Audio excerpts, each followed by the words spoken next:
from the paper 2 part of the question, which was question 1 from 2020. This topic, the chemical analysis topic, it's quite common that students doing their PPEs really get to learn all the tests properly. But it's really important that for your final exams you do get them down, do get them well learned, because you can see there's lots of questions along these lines where you're going to get easy marks if you know them. So this is discussing and talking you through the flame test, which you must know how to do. You must know this method yourself, which I'm not going to read out to you. But you first of all just need to know the colour given by a copper flame is green. It looks kind of blue-green, and your teachers might have said that, and that is an allowable answer, but that was the one they want you to get, and most of you did get that, so well done there. Calcium compounds give a brick red or orange red flame colour. Again, that's one that people forget typically, so make sure that's on your flashcards and you know it well. But the student forgot to do something before reusing the metal wire after doing the copper test, and it did not therefore give a distinct orange red flame colour. Why not? And so clearly the student didn't clean the wire. So you've got to say it did not clean the wire between tests, or you could have said that copper ions still present. It's worth noting actually that when you're doing these tests on the flame tests, for example, these are the tests for the ions, copper ions, lithium ions, calcium ions, whatever it might be. Make sure you're aware of that. They're metal ion tests, not metal atoms. Right, and so you have to explain it. So what's the problem with not cleaning it? What's the problem with not washing it with acid, which you could have said as well? You end up with the colours are mixed or blended. You have to be quite tight with your language there. Ideally mixed or blended is best, or masked, something like that. Really clearly that you're understanding that there's two colours, so it's very difficult to interpret what it means there. So a lot of people didn't get the second mark there because the language wasn't quite tight enough, I would say. And then over the page, student added sodium hydroxide. So this is again, these are tests for metal ions, so copper ions, calcium ions. Aware of that. And when you're doing the sodium hydroxide tests, if you're asked to state the hydroxide test, make sure you know that you're adding a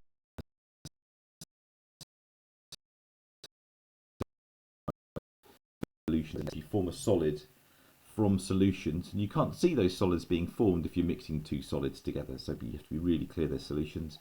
This question, the method's given to you. But what's the result if you add sodium hydroxide solution to copper solution? Well, you needed to know that it's a blue precipitate.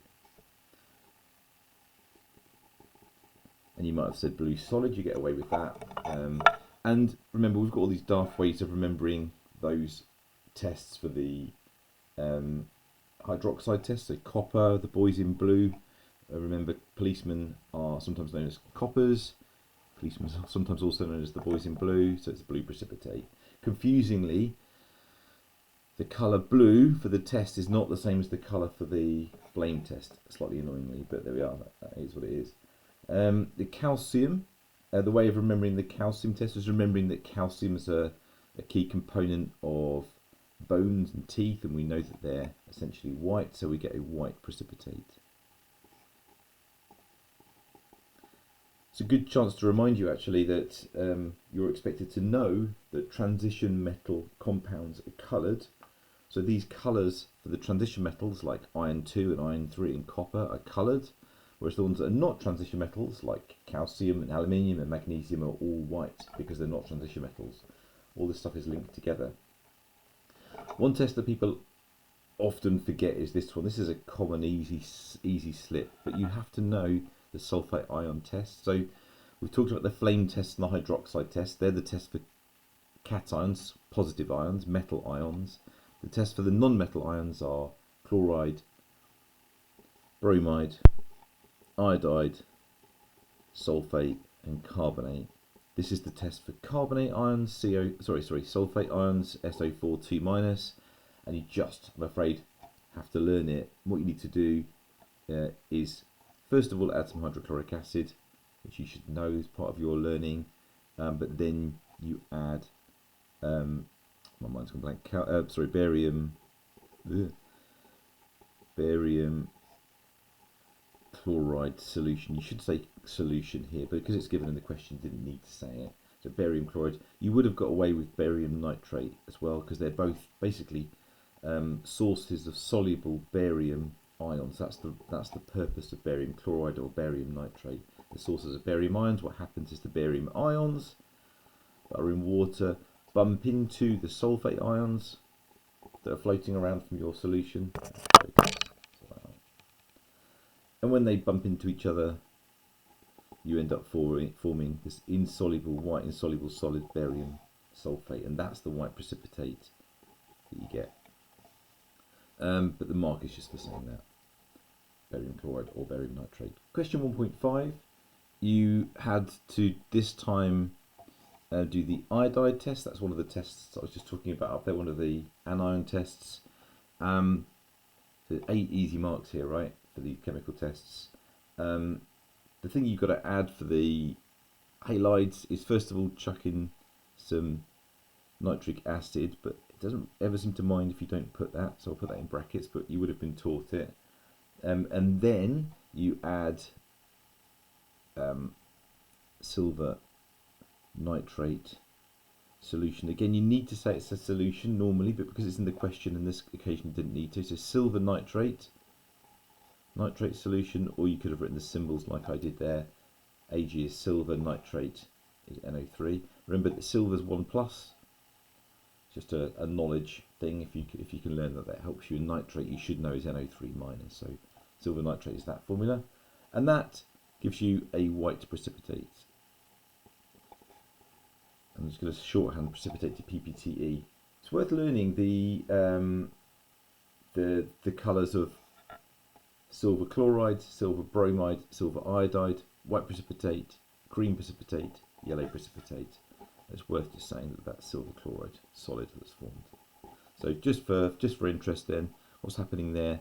The silver ions bump into chloride ions, is what we call an ionic equation, and when they bump into each other, they make this insoluble compound. That's question 1. Let's move on to question 4.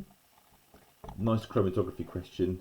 Always smile when you get a chromatography question, because you're going to learn this stuff really well. It's easy to think that it's quite straightforward, but nice easy question as long as you've learned it. So, right. So in this question, you have to calculate the distance moved by the solvent.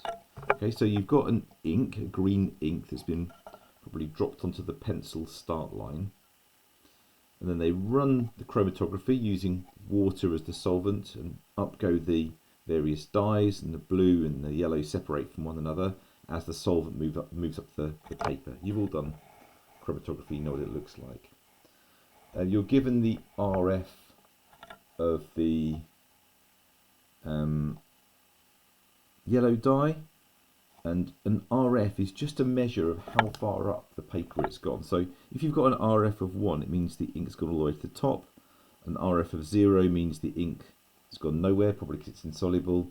RF of 0.5 means it's gone up halfway. So you're told that the yellow dye has got an RF of 0.6, which means it's gone 0.6 of the way from the start line to the solvent front. And you're told the distance that it's travelled is 5.7 centimetres. So then we've got to do a calculation to work out the distance moved by the solvent. Let's think about that for a second. So RF, the calculation you need to be able to do, is equal to the distance moved by the spot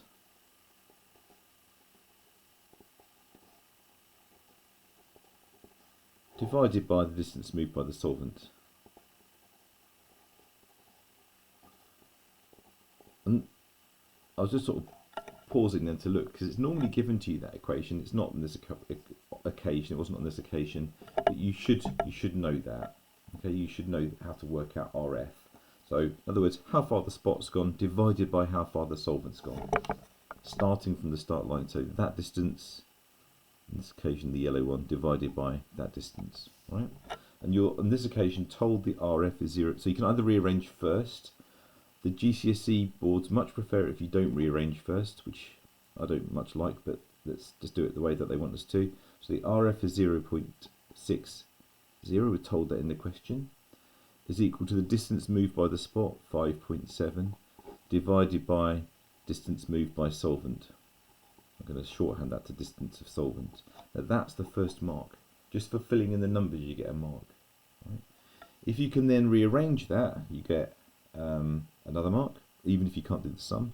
So distance of solvent is equal to 5.7 divided by 0.60. So you get a second mark for rearranging. I'm not going to teach you how to rearrange equations now. I'm sure you've done that plenty. There's lots of things you can do to work that through. All you've got to do is plug this into your calculator, you'll end up with 9.5 centimetres. That's 3, I would say. As long as you practiced it, it's pretty straightforward marks. Maybe you can give them this time, but you should be able to in the end.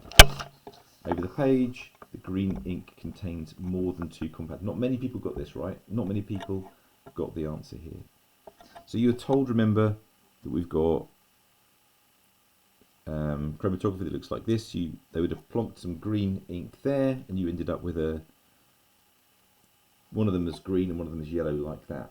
But you're told there were more than 2 compounds in that green ink, but we only see 2 spots. So why would that be? Now, there's 2 possible reasons that the exam board are giving here for the marks, and I can't think of any better ones than those. So that seems pretty reasonable. So one of the possible answers is that the other compounds, the third or fourth or whatever it is, compounds are colourless. So other compounds are colourless. Because remember, we're seeing these as dyes. You don't see non-coloured compounds.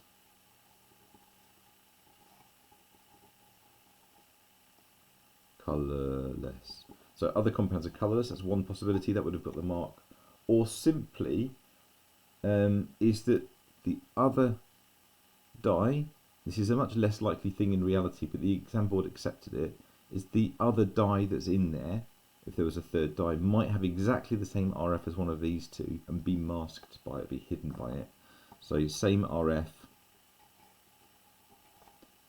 as other dyes, as the blue dye or the yellow dye or whatever. There's quite a few people said that the third one might be insoluble. If it was insoluble, you'd still see it and it would be on the start line. So insoluble things don't move up with the mobile phase, the water. Question 3.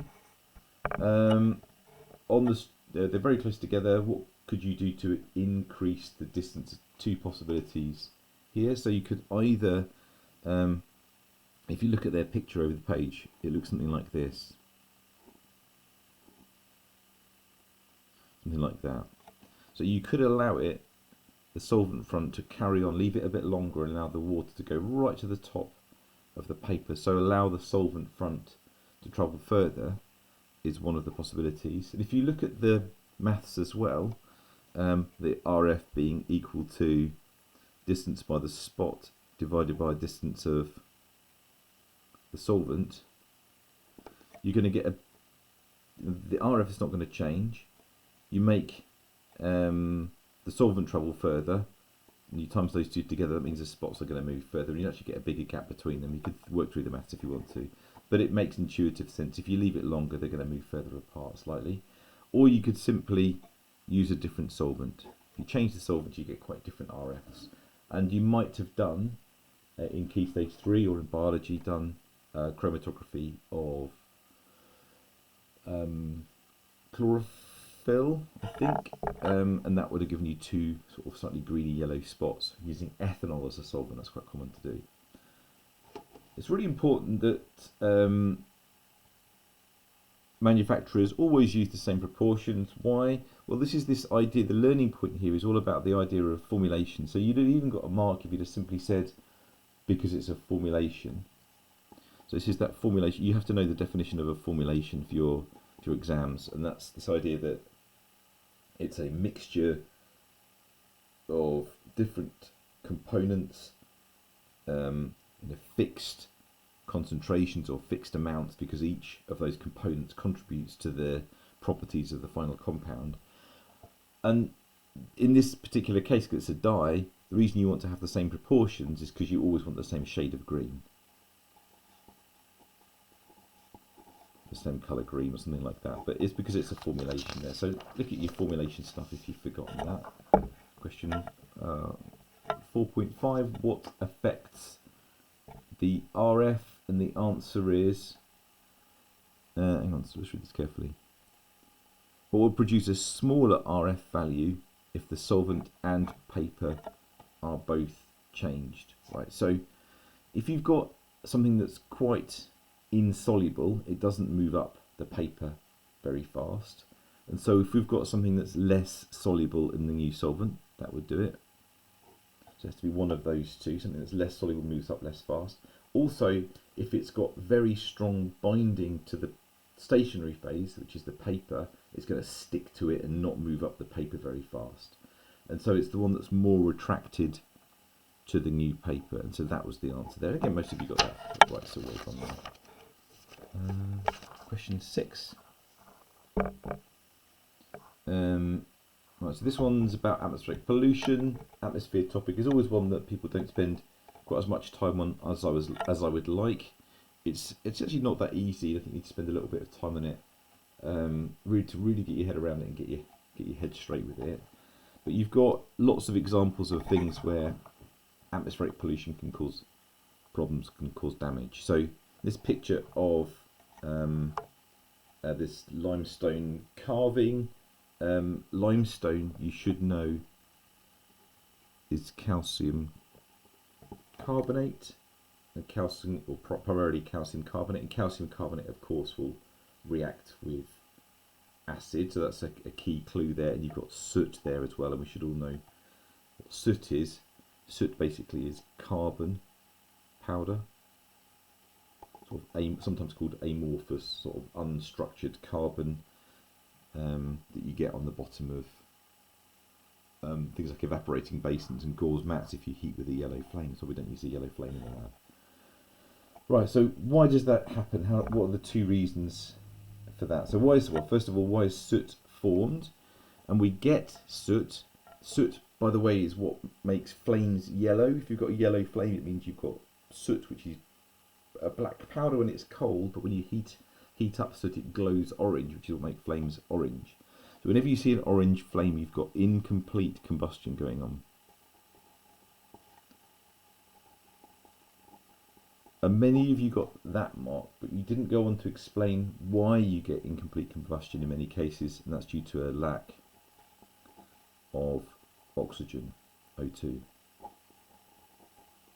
And I use this as a chance to remind you that if you're talking about oxygen, the molecule, the stuff you find in the atmosphere at about 21% of the atmosphere, please write it as O2 like that, or give it the word oxygen. Don't want to see anyone writing O for oxygen. That's not an oxygen atom, and you will not really ever find an oxygen atom on its own. It's either paired up with another oxygen atom to make O2, which is that double bonded thing that we learnt about in the bonding topic, or you'll find it bound to other atoms like in water, for example. Right? So oxygen, O2.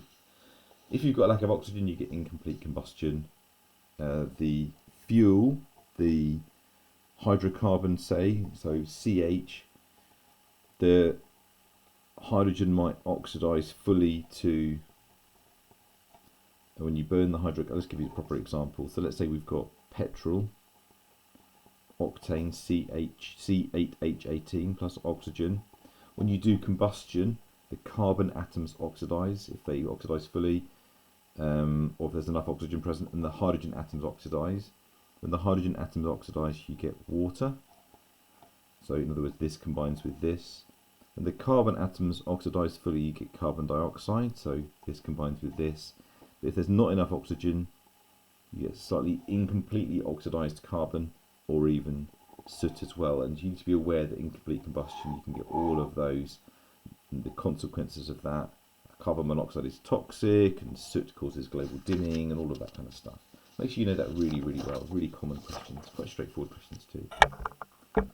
But the next bit is about reducing sulfur in fossil fuels. Why does that reduce the erosion? This is quite, I think, a question you have to think really quite hard about this if you don't know this idea very well. So you're told there's another compound in there. So I'm sorry, there's another element in, there's another substance in the fuel. So the fuel is a hydrocarbon, like C8H18, like I just talked about. But sometimes you get sort of rogue sulfur in there. So you can imagine this. Just imagine it's a lump of coal. That'd mostly be carbon, but there might be maybe 0.1% of sulfur atoms in there that have just ended up in there when the creatures from millions of years ago died. Sulfur atoms, which come from their amino acids that might be part of their biological makeup, they just end up in the coal as well, and that's not great for us when we burn the coal or the fuel, right? So because what happens is, as well as the hydrocarbon burning and getting carbon dioxide and water, which are have their own issues, the sulfur will also react. So sulfur we just write as S. So the sulfur will also oxidize with oxygen in the air, O2, which is a gas, of course, and that gives you sulfur dioxide, which is a gas. And we have to know the word equation for that and the balanced equation. If you write the balanced equation there, you're going to pick up a couple of marks. So you have to say essentially that sulfur reacts with oxygen, gives you 1 mark, to give sulfur dioxide. So that's worth a mark. But I've said it in symbols rather than words on my page. But it's asking about what would happen if we reduce the amount of sulfur. Well, if you have less sulfur in your fuel, and there are ways of getting less sulfur in your fuel, some clever things you can do. For example, I think with coal what they do is they can grind it up, put it into water, and the sulfur floats and the carbon sinks or something like that. There's ways of removing the sulfur from fossil fuels. I don't know all the ways of doing it, but there's some clever chemistry that's been done on that. But if you have less sulfur in your fuel, you're going to get less sulfur dioxide, right? And that, believe it or not, is simple enough for a mark. You have to understand, though, that sulfur dioxide is a cause of acid rain. The way that happens is sulfur dioxide goes into the atmosphere as a gas, dissolves in water to produce acids. Now, one of the acids it produces is H2SO3, and you don't need to know that as an equation or the name of the acid, but you have to know that when sulfur dioxide dissolves in water, you get acids like what's something called sulfurous acid, and that can oxidize further to sulfuric acid, which you've heard of. And therefore, if there's less sulfur dioxide, you get less acid rain, and that's worth a mark. You don't need to know the complexity, but it helps you to understand it. If you've got less acid rain, you get less acid reacting with the limestone. So to get 4 marks there, I think you have to do really, really well. It's quite hard to work out what it was exactly asking for. And then this idea of getting oxides of nitrogen, again, this is quite a reasonably common question that I've seen a few times, and it's also reasonably often that people don't quite understand where this comes from. You know, don't you? I'm sure that if I asked you what the proportions of gases in our atmosphere are, the majority gas in our atmosphere is nitrogen at about 78%. The next most common gas is oxygen at about 21%. That leaves 1%, doesn't it, for all of the other gases, which are mainly argon, the tiny bit of carbon dioxide, and almost nothing else apart from trace elements. So by a country mile, the gases that make up our atmosphere are nitrogen and oxygen. And nitrogen is a very stable molecule, triple bonded nitrogen atoms, and oxygen and nitrogen simply don't react with one another because they've got a really high activation energy. Remember all of that stuff in the energetics topic? Very high activation energy, so they just don't react at normal temperatures. But if you stick them in an engine, the engine's really hot.